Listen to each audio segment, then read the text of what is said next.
নমস্কাৰ বন্ধু-বান্ধৱীসকল, আপোনালোক সকলোকে স্বাগতম জনাইছোঁ মোৰ নতুন ইউটিউব চেনেল আসাম জবছলৈ। বন্ধু-বান্ধৱীসকল, আজি আপোনালোকক মই দিব খুজিছোঁ এটি অতি গুৰুত্বপূৰ্ণ আৰু সুখবৰ। যে খবৰটো হ'ল যে ছেকেণ্ডেৰী এডুকেশ্যন ডিপাৰ্টমেণ্টৰ ফালৰ পৰা যোৱাকালি প্ৰকাশ হৈছে আসাম হায়াৰ ছেকেণ্ডেৰী টেট অনুষ্ঠিত হ'বৰ বাবে এখন অফিচিয়েল এডভাৰটাইজমেণ্ট। হয় বন্ধু-বান্ধৱীসকল, আজি এই এডভাৰটাইজমেণ্টখনৰ লগত জড়িত সকলোবোৰ গুৰুত্বপূৰ্ণ খবৰ আৰু সবিশেষ মই আপোনালোকৰ লগত এই ভিডিঅ'টোৰ যোগেদি আলোচনা কৰিব খুজিছোঁ। গতিকে আপোনালোকে অনুগ্ৰহ কৰি ভিডিঅ'টো শেষলৈকে চাব। আৰু যিসকল দৰ্শকে এই ভিডিঅ'টোৰ যোগেদি মোৰ চেনেলটোলৈ প্ৰথমবাৰৰ কাৰণে আহিছে, তেওঁলোকে অনুগ্ৰহ কৰি মোৰ চেনেলটো ছাবস্ক্ৰাইব কৰি ওচৰত থকা বেল আইকনটো প্ৰেছ কৰিবলৈ নাপাহৰিব।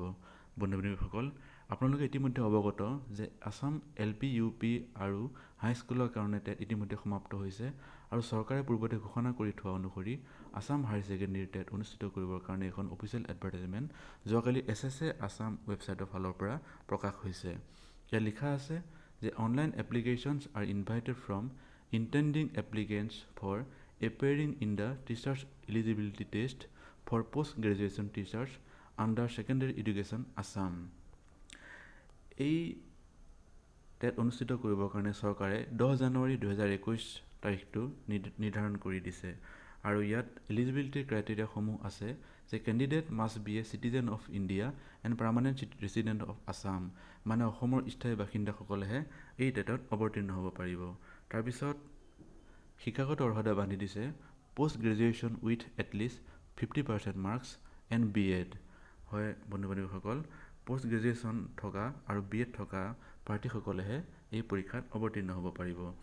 তাৰপিছত ইয়াত যিখিনি সবিশেষ খবৰ আপোনালোকে এই এডভাৰটাইজমেণ্টখনৰ পৰা পঢ়ি ল'ব পাৰিব। আৰু মই এডভাৰটাইজমেণ্টখন মোৰ এই ভিডিঅ'ৰ ডেছক্ৰিপশ্যনত মই লিংকটো দি দিম, আপোনালোকে তাৰ পৰা ডাউনলোড কৰি ল'ব পাৰিব। তাৰপিছত আপোনালোকে নিশ্চয় অৱগত যে এই পৰীক্ষাত অৱতীৰ্ণ হোৱাৰ বাবে যিটো প্ৰয়োজনীয় চিলেবাছ, এই চিলেবাছটো ইতিমধ্যে ssa.assam.gov.in ৱেবছাইটত উপলব্ধ হৈছে।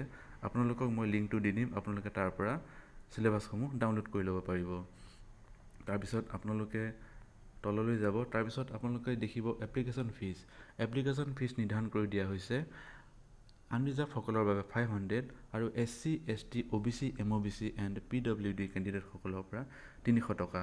আৰু এই ফিজ অনলাইন মোডত আমি দিব লাগিব। তাৰপিছত ইয়াত অতি গুৰুত্বপূৰ্ণ কিছুমান তাৰিখ দিয়া হৈছে যে অনলাইন এপ্লিকেশ্যন ফৰ্ম লিংকটো অপেনিং হ'ব 20 নৱেম্বৰৰ পৰা আৰু last date of submission of online application form দিয়া হৈছে 30/11/2020 আৰু last date of fees payment নিৰ্ধাৰণ কৰি দিছে 3/12/2020 আৰু পৰীক্ষাৰ তাৰিখ নিৰ্ধাৰণ কৰি দিছে 10 জানুৱাৰী 2021।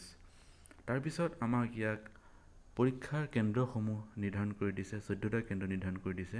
কিন্তু ইয়াত লিখিছে যে হায়াৰ নাম্বাৰ অফ এপ্লিকেণ্টছৰ ওপৰত ভিত্তি কৰি zone may be increase if required. তাৰপিছত আমাক ইয়াত চিলেবাছসমূহ দি দিছে যে 200 মাৰ্কৰ 2খন পেপাৰ অনুষ্ঠিত হ'ব, পেপাৰ 1 এণ্ড পেপাৰ 2। পেপাৰ 1ত 100 মাৰ্ক থাকিব, 100টা মাল্টিপল চইচ কুৱেশ্যন থাকিব আৰু পেপাৰ 2ত 100টা থাকিব, 100 মাল্টিপল চইচ কুৱেশ্যন থাকিব আৰু প্ৰতিখন পেপাৰৰ কাৰণে সময় হ'ব 2 ঘণ্টাকৈ। প্ৰথম পেপাৰখনত কম্পালচৰি থাকিব pedagogy, general English, basic numerical and Assam and its people. আৰু পেপাৰ 2খন অপশ্যনেল হ'ব, কমাৰ্চৰ কাৰণে অপশ্যন A, ছায়েন্সৰ কাৰণে অপশ্যন B আৰু এখন থাকিব আৰ্টছৰ কাৰণে general studies and current affair. তাৰপিছত ইয়াত দিয়া আছে minimum qualifying marks for passing TET. প্ৰতিখন পেপাৰতে 60% নম্বৰ লৈ উত্তীৰ্ণ হ'ব লাগিব আৰু SC, ST, OBC, MOBC আৰু ফিজিকেলি হেণ্ডিকেপ কেণ্ডিডেটসকলৰ কাৰণে 5% ৰিলেক্সেশ্যন দিয়া হৈছে, অৰ্থাৎ তেওঁলোকে প্ৰতিখন পেপাৰতে 55% মাৰ্ক লৈ উত্তীৰ্ণ হ'ব লাগিব। তাৰপিছত ভেলিডিটিৰ বিষয়ে ইয়াত দিয়া হৈছে যে প্ৰতিজন পাছ কৰা কেণ্ডিডেটক ছেকেণ্ডেৰী ডিপাৰ্টমেণ্টৰ ফালৰ পৰা এখন চাৰ্টিফিকেট প্ৰদান কৰা হ'ব। এই চাৰ্টিফিকেটখনৰ বৈধতা 7 বছৰৰ কাৰণে হ'ব। তাৰপিছত ইয়াত দিয়া আছে যে টোল ফ্ৰী নাম্বাৰ এটা ইয়াত অতি সোনকালে অফিচিয়েল ৱেবছাইটত ন'টিফাই কৰা হ'ব। গতিকে বন্ধু-বান্ধৱীসকল, আজি মই আপোনালোকক এটি অতি গুৰুত্বপূৰ্ণ আৰু আনন্দৰ খবৰ দিলোঁ যে আসাম হায়াৰ ছেকেণ্ডেৰী টেট অনুষ্ঠিত হ'ব 10 জানুৱাৰী 2021 আৰু তাৰ বাবে অতি সোনকালে আপোনালোকে প্ৰিপাৰেশ্যন কৰক। আৰু সকলোকে মই শুভকামনা জনালোঁ আৰু ভিডিঅ'টো শেষলৈকে চোৱাৰ বাবে আপোনালোকক বহুত বহুত ধন্যবাদ জনালোঁ। আৰু ভিডিঅ'টো এবাৰ লাইক কৰি দিবলৈ আৰু কেনেকুৱা পালে কমেণ্ট বক্সত কমেণ্ট কৰি দিবলৈ যেন আপোনালোকে নাপাহৰে। ধন্যবাদ। জয় অসম।